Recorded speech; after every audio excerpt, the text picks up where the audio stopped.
So hello guys, good morning. So welcome back to my YouTube channel. This is Otoboysion.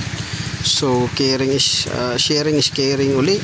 So mayroon akong i-share sa inyo, lalo na doon sa mga car owners, tungkol dito sa battery charger. So itong battery na charger na to, common na to sa mga bumibili dyan sa Shopee. So gaano ba kahalaga ito guys, battery charger na dapat mayroon kayo sa sasakyan ito.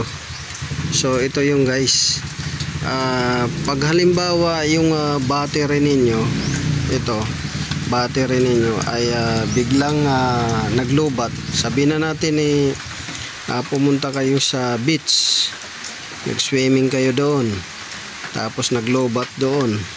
So di kayo pa-charge. So pumunta rin kayo sa mga pasyalan, sa mga resort. So hindi kayo makapag-charge doon dahil wala namang shop doon. Pumunta kayo sa mga bundok.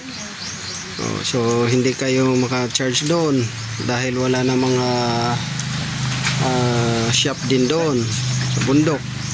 Mayroon doon na kurente, sabihin natin resorts doon sa bundok, pero wala kayong charger. So ang advantage nito guys, kung bakit kailangan ninyo ito, oras na mag lobat kayo, kung saan kayo abutan ng lobat ng battery. Halimbawa, hindi nga ninyo inaasahan, biglang nag-drain na lang yung battery dahil may naiwan kayong accessory sa loob ng sasakyan na hindi ninyo napatay. So lalo na yung mga walang aircon, mostly yan ay may mga nakakabit na accessories na fan or anything na additional accessories na nagka-charge doon.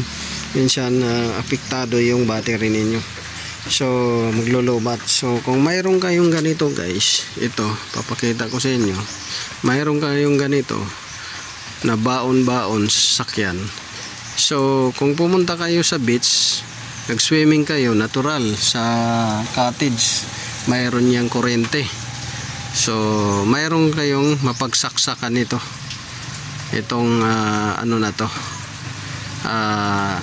tawag dyan, battery charger. Mayroon kayong mapagsaksakan nito, itong battery charger na to. So kung pumunta naman kayo sa mga pasyalan, mayroon naman din kuryente doon, mayroon kayong masagsakan na battery charger, ito pang charge sa sakyan ninyo. Kung doon naman sa mga bundok na area na may resort, mayroon din.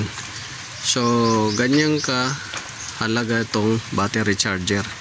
So kagaya nung binigay ko rin sa inyo na idea about sa inflator, kaparehas lang to siya din guys. Ang advantage nito sa inflator, panghangin, kahit sayang kayo mapunta, mayroon kayong panghangin, saksak nyo lang sa battery sasakyan, ito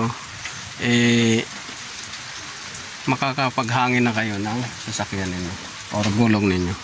So ito naman sa battery, itong binigay ko sa inyo na topic. Kung mayroon kayong ganito, maglobat kayo kung saan saan, mayroon kayong mapagsaksakan nito, itong battery charger na to. So hindi kayo matitingga o magkaroon ng aberya sa daan or saan mang sulok ng lugar na pupuntahan nyo. So yan lang yung paalala ko sa inyo. Ito siya, battery charger, kailangan mayroon kayong nito sa sasakyan. Tapos yung inflator na una nating share sa inyo, kailangan mayroon din kayo nun.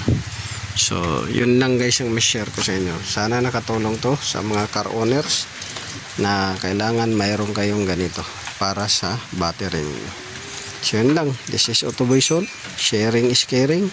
So sana nakakuha kayo ng konting kaalaman. At God bless you all.